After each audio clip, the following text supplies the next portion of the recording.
नमस्कार दोस्तों, यूथ के लिए एक बहुत इंपॉर्टेंट मैसेज है। आप बताना कि do you agree that it's a very important thing and important thing which I am telling you. Politics and youth के लिए क्या, ये सबके लिए ही इंपॉर्टेंट हो गया, यूथ से जो ऊपर भी हैं, पर यूथ के लिए ज़्यादा और भी इंपॉर्टेंट है कि politics is something now which we can not escape from.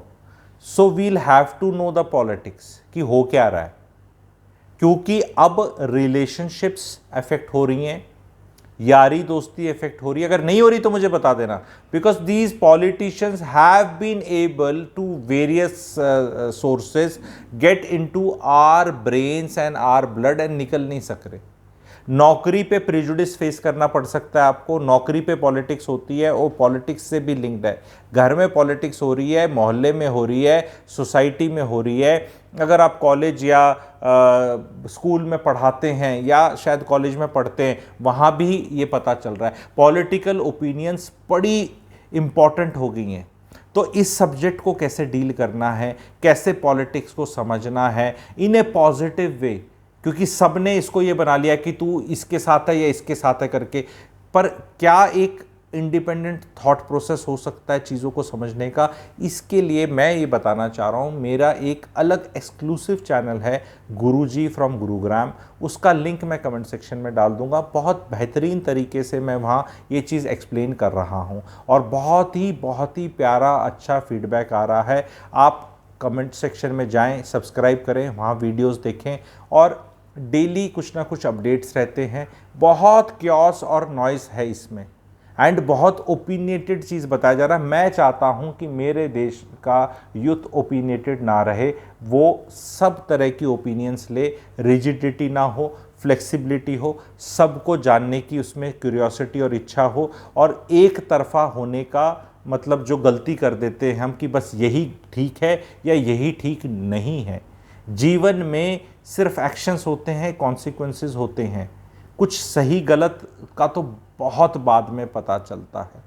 तो इसलिए बहुत इम्पॉर्टेंट है कि इस चीज़ को एक एक्चुअल इंडिपेंडेंट तरीके से सीखना, क्योंकि एक मीडिया बोल दी गई है गोदी मीडिया की हमें डेफिनेशन पता ही है कि क्या गोदी मीडिया, और वो लोग एग्री करते हैं। बट एक जो अनबायस्ड मीडिया बोला जाता है या इंडिपेंडेंट मीडिया, वो भी इंडिपेंडेंट नहीं है, बस वो गोदी मीडिया जिसको पसंद कर रही है वो उसको डिसलाइक करते हैं और वो ऑपोजिट ऑफ द स्पेक्ट्रम है। तो ये एक गोदी मीडिया है, एक दूसरी अनबायस्ड मीडिया है। मैं कोशिश कर रहा हूँ बीच का पाथ लेके जाके चीज़ों को गहरे लेवल पे समझने की। ऑफ कोर्स सबकी कैपेसिटी नहीं होती, क्योंकि कहीं भी विरोधाभास आता है। पीपल रियली वांटेड कि यार ये नमकीन डिश है या मीठी डिश है, ये किसका क्या टेस्ट, एक तरफ होना चाहते हैं लोग, या सही या गलत, ब्लैक या वाइट। क्योंकि लेयर्ड वे में चीज़ों को समझना, लेयर्ड थिंकिंग रखना, हायर ऑर्डर थिंकिंग रखना, अलाइव टू द पॉसिबिलिटीज़ रखना। अब जैसे मैं अब वोट देकर आया हूँ, जैसे आप में से जो मेरा सब्सक्राइबर बेस है 18 से ऊपर का, सब आई होप वोट देकर आए होंगे। तो वोट दे के आने का मतलब ये नहीं कि जिसको वोट देकर आगे उस पर सवाल ही नहीं पूछने और उसके सारे वो कहते हैं 7 खून माफ, ऐसे वो नहीं हो सकता। और इसका ये मतलब नहीं कि जिसको वोट दे के नहीं आया बस उसी के अगेंस्ट बोलना है। उसको तो मैं दे के ही नहीं आया, उसको तो दे के ही नहीं आया, तो उसके बारे में भी चर्चा हो जाएगी।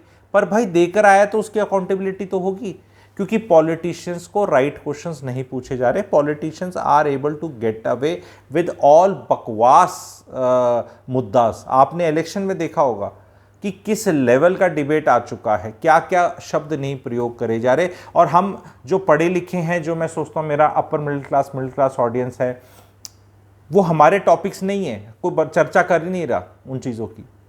तो अब नेता तो जो भी इलेक्शन तो जीता जाएगा, गवर्नमेंट तो बनेगी, तो हम उनसे सवाल पूछेंगे एंड पूछेंगे not in a sense only to embarrass them and score brownie points. क्योंकि होता क्या है, जब मैं सवाल पूछता हूं तो जो दूसरे वाले होते हैं वो सोचते हैं मैं उनका दोस्त हूं, जो कि नहीं है। यही एक इंडिपेंडेंट थिंकर का ये कि आप किसी के दोस्त नहीं है। आप उनसे भी पूछोगे और उनको बोलोगे रहने दो भाई, तुम्हारा भी देख लिया हमने क्या है तुम्हारा, ठीक है तुम बैठे रहो, जस्ट इससे सवाल पूछ रहा हूँ, डजंट मीन कि तुम हो गए। ठीक है, यही प्रॉब्लम है। लोग सोचते हैं कि 2 ही ऑल्टरनेटिव हैं, एक ये। ठीक है, see we have to understand, all the youngsters have to understand who are listening to me and others also who are not so youngsters, कि एक बूफे है, जो हमारे सामने थाली है उसी में से कुछ उठाना है हमें। आपको ये भी नहीं अच्छा लगता, ये भी अगर भूख लग रही है, चॉइस नहीं है, तो खाना खाना ही पड़ेगा या फिर अपना खुद का बनाना पड़ेगा। अब खुद का बनाना इज़ नॉट वेरी इजी, कि खुद की सोच, खुद की आइडियोलॉजी, खुद की पार्टी, लोग इकट्ठे हो, भाई बहुत है। और दूसरा क्या है कि जो ये पॉलिटिकल स्पेस में ये जो पार्टीज़ हैं, जैसे वो सारी आइडियोलॉजीज़ को अगर ले लें, सारे लोगों को ले लें, तो भैया फिर अलग अलग आइडियोलॉजी वो इतनी बड़ी थाली परोसते, कोई जो बड़ा शीर्ष नेता है या टॉपर पार्टी है, थाली ही इतनी बड़ी कर दे, तो कहेंगे भाई कोई सी चीज़ तो टेस्टी लगी रही है तेरे को, यहाँ तो कुछ भी टेस्टी नहीं है। आप समझ रहे हैं? आपने करेला डाल दिया, आपने लौकी टिंडे की सब्जी, ये सब आपको पसंद नहीं है, खूब सारी ऐसी चीज़ें which you don't like, but then उसमें अगर कोई आपको पिज़्ज़ा भी दे रहा है, पास्ता भी दे रहा है, मान लो आपको फास्ट फूड पसंद है, या गोलगप्पे भी दे रहा है, टिक्की भी दे रहा है, चाट पापड़ी भी दे रहा है, डोसा भी दे रहा है, ये दे रहा है, तो ऐसा थोड़ा हो सकता है कि आपको कुछ भी पसंद नहीं आएगा। तो उसने अपनी थाली इतनी फैला दी है, आप समझ रहे हैं? तो बहुत कुछ हो सकता है आपको पसंद ही नहीं है, एंड यू आर लाइक कि ये मेरे को चाहिए नहीं, लेकिन कुछ आपको चाहिए।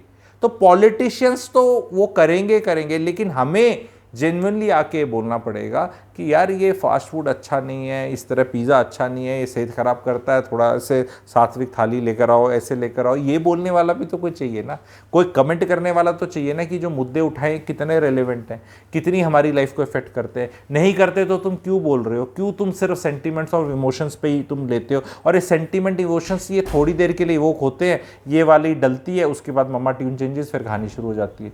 तो all of us have to question the politicians.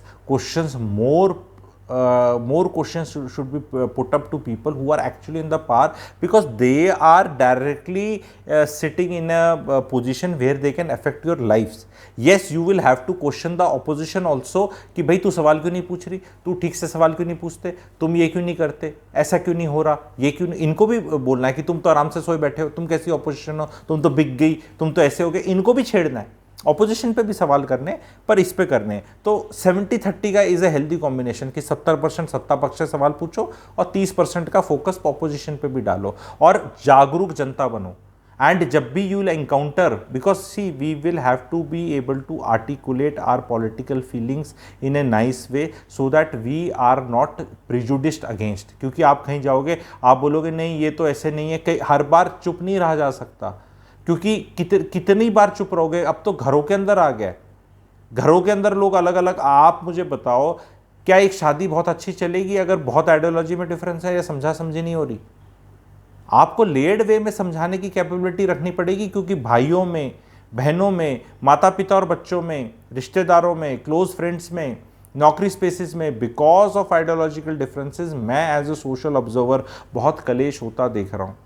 I personally don't feel these politicians are worth fighting against किसी भी चीज़ में। पर्सनली लोगों की तू मैमानी हाथापाई होते हुए न्यूज़ आ रही है कि भैया उसने तो, तूने ऐसे कैसे बोल दिया, इतना प्यार। मतलब people can get away saying things to your extremely near and dear ones, गाली गलौच जैसे कर देते, उस पर मार पिटाई नहीं होती, लेकिन इनने इतनी जज्बा जगा रखा है कि इन पे लड़ने को तैयार हैं। तो इन पे मैं यही समाज को बोल रहा हूँ कि आओ पॉलिटिक्स को सीखें हम, और समझें कि क्या खेला होता है, कैसे होता है। आप सबसे हाथ जोड़ के निमंत्रण है, गुरुजी फ्रॉम गुरुग्राम मेरा चैनल है, कृपया करके उसको सब्सक्राइब करें और फॉलो करें। बहुत शांति मिलेगी, बहुत क्लैरिटी मिलेगी, और प्रोग्रेस की तरफ जाएंगे, ग्रोथ की तरफ जाएंगे।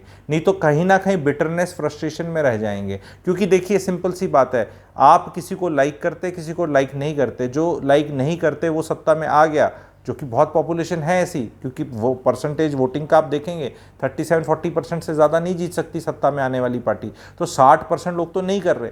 तो क्या तुम बिटरनेस में रहोगे? क्या तुम्हें कोई क्लैरिटी नहीं है? और जिनने वोट दे दिया बहुत लोगों ने, तो क्या तुम सवाल नहीं पूछोगे? क्या तुम इनके बारे में कुछ सोचोगे नहीं, या बस वो टीम बटी पड़ी है? क्योंकि ये डिवाइड एंड रूल वाला काम बहुत इजी है और हमेशा से होता है। तो अगर समाज इंटेलिजेंट हो गया और लोगों ने सवाल अच्छे पूछने लग गए, तो politicians are much smarter and they will always remain smarter, then they will have smart मुद्दास टू डिस्कस। अभी जो लेवल ऑफ मुद्दा डिस्कस करे गए इस चुनाव में, it shows the IQ status of the whole country as a average. जैसे एक होता है ना एवरेज GDP पर कैपिटा, अपनी कोई $2500 के आसपास कुछ बोलते हैं, ठीक है? तो एवरेज IQ दिख रही है, ऑफकोर्स किसी की ज़्यादा भी होगी बहुत, मैं मना नहीं कर रहा कि सारे हम ऐसे हैं, पर एक एवरेज पना तो दिख रहा है, और उसका एग्जैक्ट स्कोर कितनी आईक्यू का है वो 4 जून को आइडिया भी हो जाएगा कि कहाँ वालों का कितना है, किसका है। तू कौन होता है अगर हमने बोला इसको, नहीं नहीं नहीं, मैं ऐसे नहीं बोल रहा, मैं किसी की पार्टी विशेष नहीं बताया यहाँ पे। तो वो आप जब आएंगे तब समझ में आएगा। मैं कहीं यहाँ आके you will not be able to tell me on that channel कि मैं किसकी टीम में हूँ, क्योंकि मैं किसी की टीम में नहीं हूँ, मैं एक आईक्यू की बात कर रहा हूँ। ठीक है, तो प्लीज़ जुड़े उसके साथ। Thank you very much.